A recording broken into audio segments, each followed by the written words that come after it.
أعوذ بالله من الشيطان الرجيم.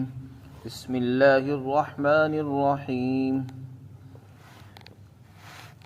قيل يا نوح اهبط بسلام منا وبركات عليك وعلى ممن معك سنمتعهم ثم يمسهم منا عذاب أليم. تلك من أنباء الغيب نوحيها إليك ما كنت تعلمها أنت ولا قومك من قبل هذا فاصبر إن العاقبة للمتقين. اور پھر کہا گیا اے نوح آپ کشتی سے نیچے اتر جائیے ہماری طرف سے سلامتی اور برکتیں لے کر جو آپ پر ہوں گی اور آپ کے ساتھ جو قومیں ہیں ان پر بھی وہ برکتیں نازل ہوں گی. اور کچھ قومیں ایسی ہوں گی بعد میں چل کر جن کو ہم نفع پہنچائیں گے، ان کو دنیا سے فائدہ اٹھانے کا موقع دیا جائے گا، پھر ہماری طرف سے ان کو دردناک عذاب پہنچے گا.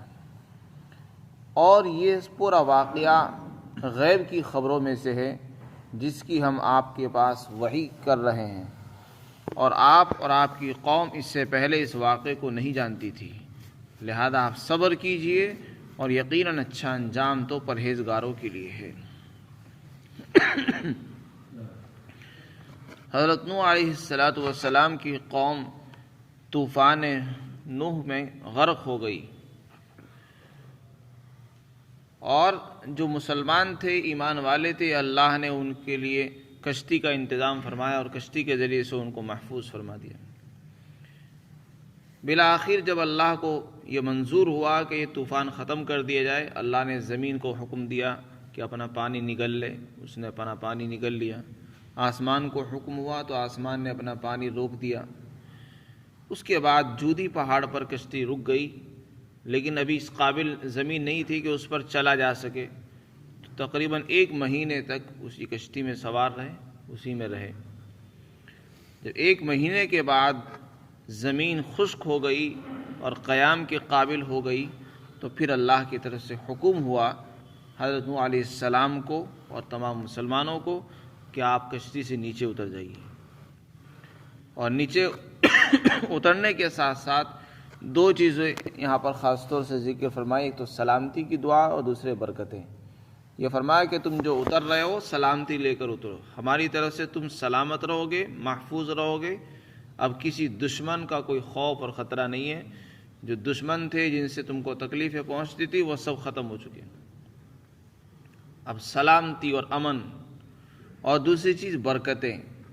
ہماری طرف سے تمہارے اوپر برکتیں ہوں گی، اور صرف تم پر ہی نہیں، جتنے بھی مسلمان ہیں تمہارے ساتھ جتنے بھی لوگ ہیں سب قوموں کے پر برکتیں ہوں گی. چنانچہ ایسا ہی ہوا. اس کے بعد جب دنیا آباد ہوئی تو دنیا انہی سے چلی ہے. اسی لیے حضرت نوح علیہ السلام کو آدم ثانی بھی کہتے ہیں. جیسے حضرت آدم علیہ السلام سے انسانوں کی نسل شروع ہوئی تھی، اور جب حضرت نوح علیہ السلام کے زمانے میں طوفان آ گیا، سب ختم ہو گئے، تو جو آگے نسل چلی ہے وہ حضرت نوح علیہ السلام اور ان کے ساتھیوں سے ہی چلی ہے. آپ کے 3 بیٹے تھے اور کچھ مسلمان تھے، انہی سے دنیا کے اندر آگے نسل چلی ہے. اسی لیے لوگوں کا اکثر سلسلہ حضرت نوح علیہ السلام تک ہی پہنچتا ہے. تو ان آیات میں اللہ تعالیٰ نے ان کو خوشخبری سنائی کہ آپ ہماری طرف سے تمہارے لیے برکتیں بھی ہوں گی، برکتیں اتریں گی اور سلامتی آپ کو ملے گی. اور ایک اور چیز کی یہاں پر خبر دی گئی، اور یہ فرمایا کہ دیکھو کچھ قومیں ایسی آئیں گی جو تمہاری قوموں میں سے، تمہاری نسلوں میں سے بعد میں چل کر پیدا ہوں گی، لیکن ان کی اعمال، ان کے کردار اچھے نہیں ہوں گے، وہ بھی کافروں میں سے ہوں گے.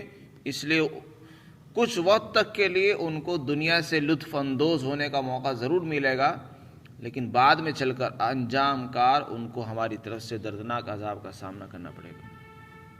یعنی جیسے ابھی ہم نے کافروں کو ہلاک کر دیا ہے، اب اس کا یہ مطلب نہیں اب دنیا میں کوئی کافر نہیں آئے گا، نہیں. اب اس وقت تم ہی مسلمان ہو، لیکن آگے چل کر انہی میں سے کچھ قوم ایسی پیدا ہوں گی جو بعد میں اللہ کی نافرمان بن جائیں گی. کافر بنیں گی، مشرک بنیں گی، اور انہی سے دنیا میں بگاڑ شروع ہو جائے گا، پھر ہم ان کو ہلاک کر دیں گے۔ چنانچہ پھر ایسا ہی ہوا، حضرت نوح علیہ السلام کے بعد جو قومیں پیدا ہوتی رہی، ان کے اندر مسلمان بھی ہوئے، پھر کافر بھی بنتے رہے، اور اسی طریقے سے پھر بہت ساری قومیں آئی، پھر ان پر اللہ کی طرف سے عذاب آئے، جیسے کہ قوم عاد ہے، قوم سمود ہے وغیرہ۔ اس کے بعد اس رکوع کی آخری آیت اور اس قصے کی آخری آیت ہے، اس میں اللہ رب العزت فرماتے ہیں کہ دیکھو یہ جو واقعہ ہم نے بیان کیا ہے پورا تفصیل کے ساتھ، حضرت نوح علیہ السلام کب تشریف لائے اور حضور کب تشریف لائے ہیں۔ حضور کی آمد 1400 سال 1450 سال پہلے، اور یہ قرآن نازل ہوا ہے 1450 سال پہلے، اور نوح علیہ السلام کا جو واقعہ وہ ہزاروں سال پہلے کا ہے۔ تو اس میں یہ بتا دیا، دو چیزوں کی طرف رہنمائی فرمائی گئی ہے۔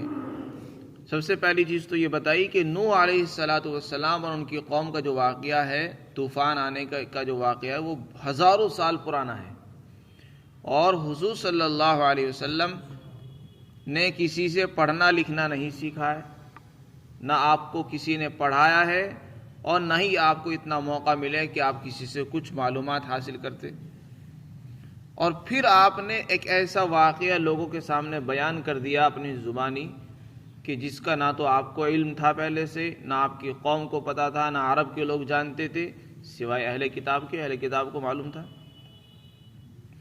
تو ایک ایسے انسان کا جس نے کسی سے پڑھنا لکھنا نہ سیکھا ہو، ایسی خبریں دینا، ایسے واقعات بیان کرنا جو ہزاروں سال پہلے پیش آئے ہوں، یہ ضرور اس بات کی واضح دلیل ہے کہ یہ اپنی طرف سے نہیں بلکہ یہ اللہ کی طرف سے وحی کے ذریعے سے ہی بیان کیے جا رہے ہیں۔ تو اس میں آپ کی نبی ہونے کی دلیل موجود ہے اس واقعے کے بیان کرنے میں۔ آپ نے جو ہزاروں سال پرانا واقعہ بیان کیا، یہ ویسے ہی بیان نہیں کر دیا جو کہ آپ کو پتہ ہی نہیں تھا، نہ آپ کے سامنے یہ پیش آیا، اور نہ آپ نے کسی سے پڑھا ہے، کسی کتاب میں آپ نے پڑھا، کیوں آپ جانتے نہیں تھے پڑھنا۔ اللہ نے آپ کو جو پڑھا لکھا نہیں بنایا، وہ اسی لیے نہیں بنایا تھا کہ کسی کو یہ اعتراض نہ ہو کہ وہ پڑھنا جانتے تھے اور انہوں نے پرانی کتابوں میں پڑھا ہوگا اس لیے بیان کر دیا۔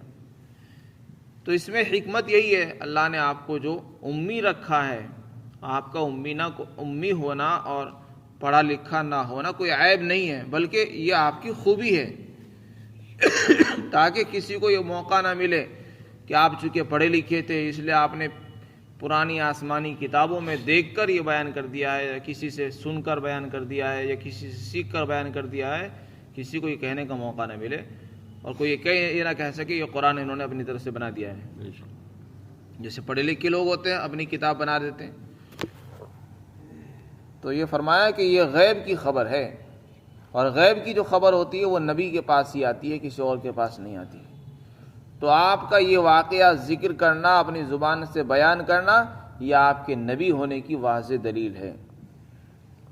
اور دوسری بات یہ ارشاد فرمائی کہ جیسے آپ کو اپنی قوم کی طرف سے بڑی تکلیفیں پہنچتی رہتی ہیں، اس واقعے کو نقل کرنے سے آپ کو یہ سبق دیا جا رہا ہے کہ دیکھو حضرت نوح علیہ السلام کو بھی ان کی قوم کی طرف سے بڑی مشقتیں پیش آئی، 950 سال تک آئی، تکلیفیں اٹھائی، برداشت کی، لیکن آخر انجام کیا ہوا؟ آخرکار جتنے دشمن تھے سب مٹ گئے، اور صرف حضرت نوح علیہ السلام اور ایمان والے ہی زندہ رہے اور وہ بچ گئے۔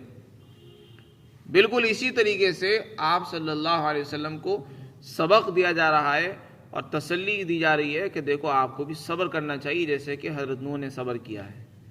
ان کی قوم ہلاک ہو گئی تھی اور ان کو نجات ملی، بس آپ بھی اسی طرح صبر کرتے رہیے، انجام آپ ہی کے ہاتھ میں ہوگا اور کامیابی آپ ہی کے پاس رہے گی۔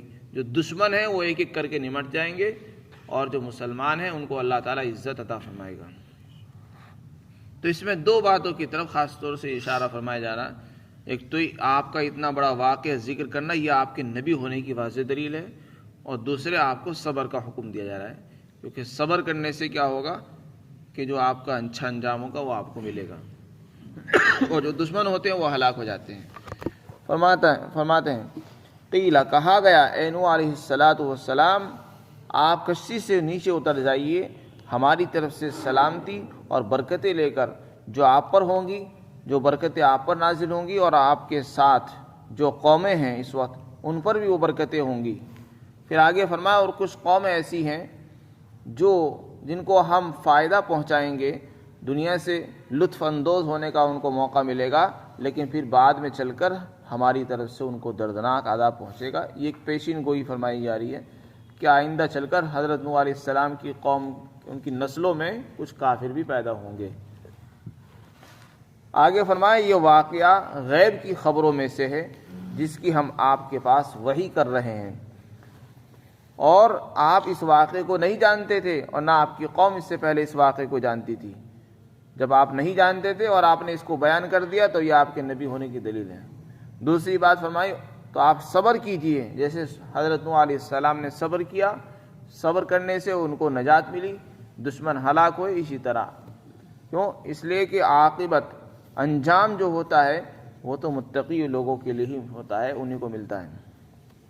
اچھا انجام پرہیزگاروں کو ملتا ہے، جو لوگ تقوی اختیار کرتے ہیں، کفر اور شرک سے اپنے آپ کو بچا کر رکھتے ہیں، اللہ تعالیٰ ان کو کامیابی انہی کو عطا فرماتے ہیں، انہی کو عزتیں ملتی ہیں۔